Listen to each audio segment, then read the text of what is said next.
Today we came to Yamakara Seienkojo Ato. It's a factory that they used to make salt. Let's go.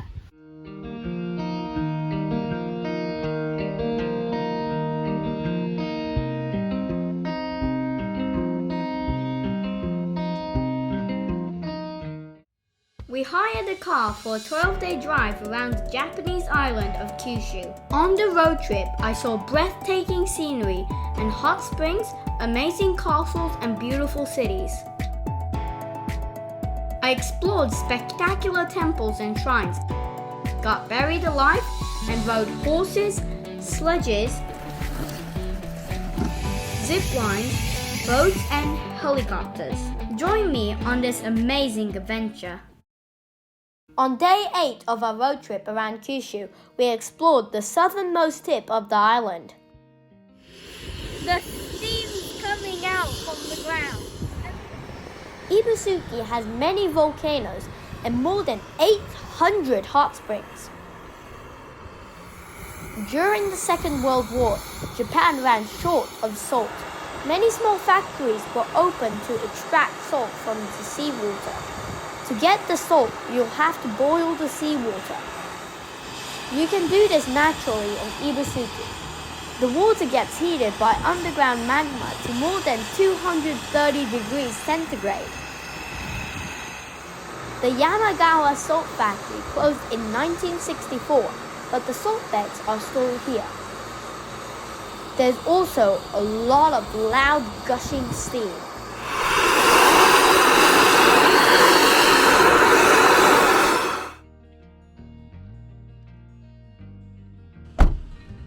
We drove past the Kaimondake volcano to our next destination. Kaimondake last erupted in the year 885. Hiking to the top takes about 3 hours, which we didn't have time to do on this trip. After a short drive, we arrived at Ryugu Shrine. A Japanese television star has also visited here. In old fairy tales, Ryugu was the undersea palace of Princess Toyotama. A fisherman called Urashima Taro was invited there after saving a turtle. When he left, the princess gave him a box that he was told never to open, but he did open it, and he suddenly became an old man.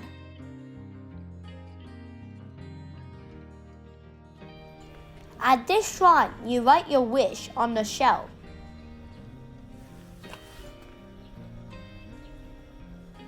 This wasn't easy to do. I placed my wish in a large pot and then prayed to the gods of the shrine.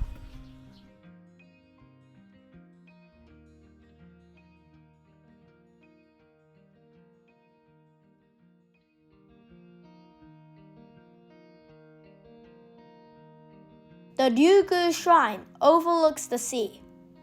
Many turtles still come ashore nearby to lay their eggs. I spotted a turtle mosaic. For good luck, I walked around a statue of Urashima Taro and then touched the stone turtle. Men and women must walk in different directions.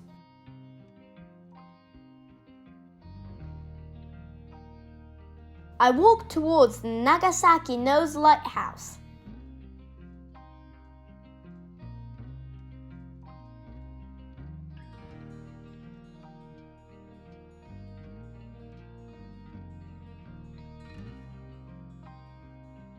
You get a great view of the rocky coastline from here.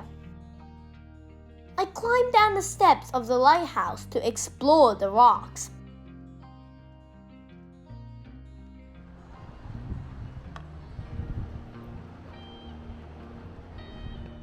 At one time, there must have been a pathway here, but it was now broken.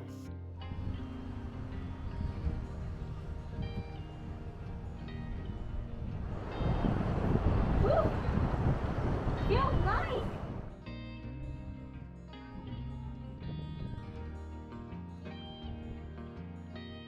There are narrow bridges in some places. You have to walk very carefully over these, as the rocks are quite slippery. I found a lot of small fish in the pools between the rocks.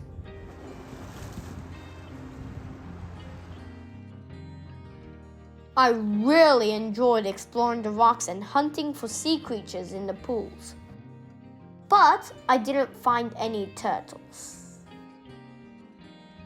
I was now ready for a snack. Cafe Marley was just a short drive away.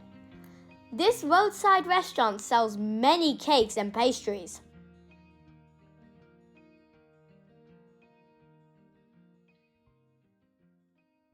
I picked up a tray and chose the pastries that looked the tastiest.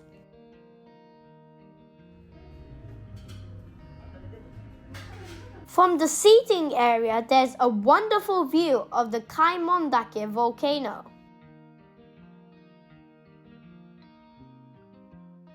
My dad decided to eat a cheese toast and a shrimp toast. I got matcha waffle and melon bread.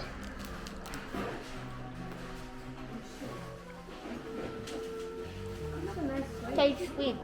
The melon bun is very soft and really tasty. After taking some photos outside, we drove to another shrine.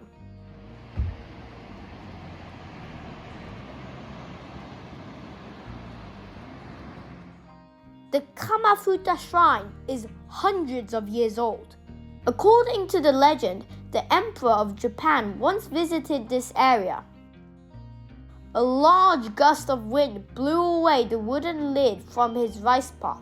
At the place where the locals found the lid, they built the Kamafuta Shrine.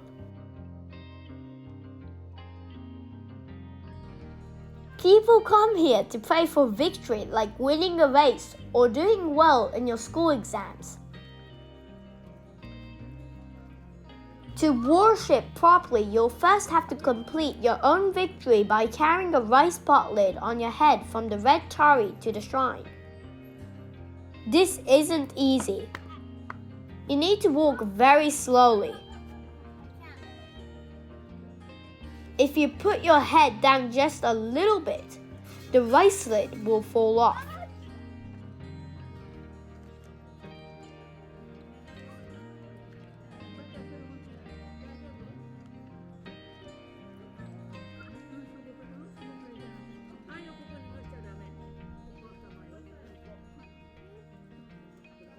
The walk is only about 10 meters long, but it includes some tricky steps.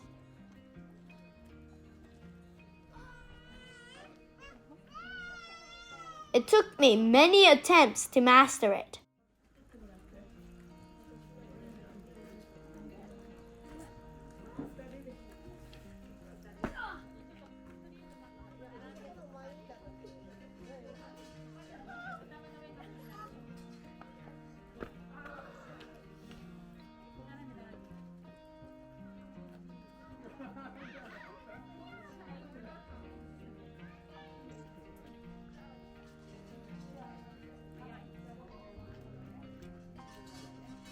Finally, on my sixth go, I managed to reach the shrine.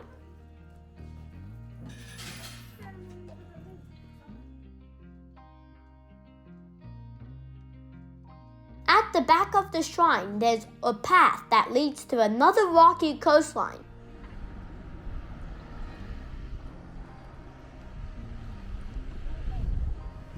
This was also a lot of fun to explore. I found lots of sea creatures in the rock pools here.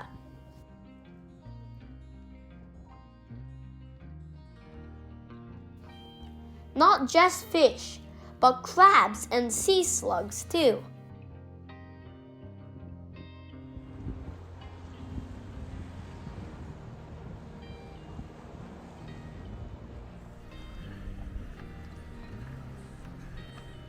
Leaving the shrine, we drove north towards Kagoshima. As we got closer to the city, we could see the huge Sakurajima volcano smoking in the distance. We stopped at Blue Ant Cafe for a late lunch.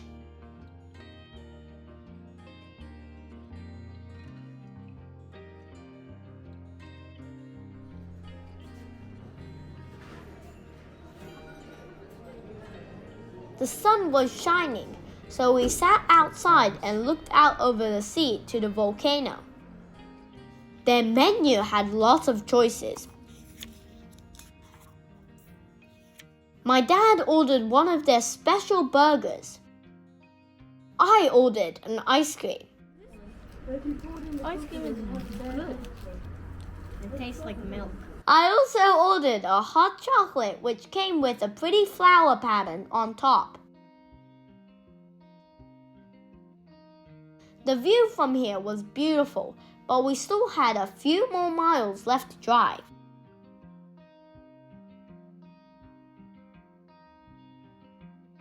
We checked into the Hotel Lexington Kagoshima. This has a large entrance area and a piano playing in the corner. Come, the keyboards are moving it by itself. After dropping off our bags, we walked into the city center to explore some of the sights. We found several statues, including one of Saigo Takamori, who is often called the last samurai of Japan. Here we are at the statue of Saigo Takamori. By now, it was getting late. We walked through the shopping area to find a good restaurant.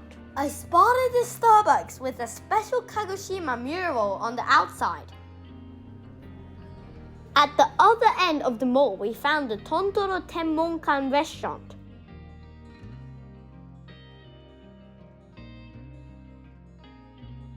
This is famous for its melt-in-your-mouth homemade roast pork ramen. We found a small table and tried the famous dish ourselves. I also tried a very tasty pork udon. This was a great end to our very busy day. In my next video, I will explore another beautiful shrine and go sledging. If you like this video, please subscribe down below.